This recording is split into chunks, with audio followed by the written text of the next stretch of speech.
We drag our file. Then we grab the corner and stretch it as much as the video size. We need to reduce scale. 41 will suffice.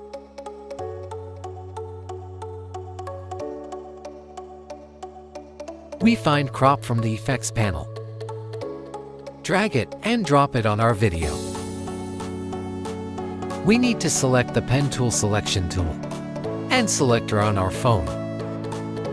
It doesn't have to be perfect, we'll fix it later.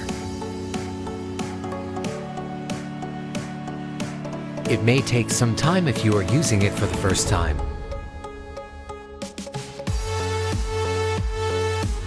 We make the bottom part 100 and click the inverted part. That's it. Now what we need to do is to fix the corners with light touches while the mask part is selected.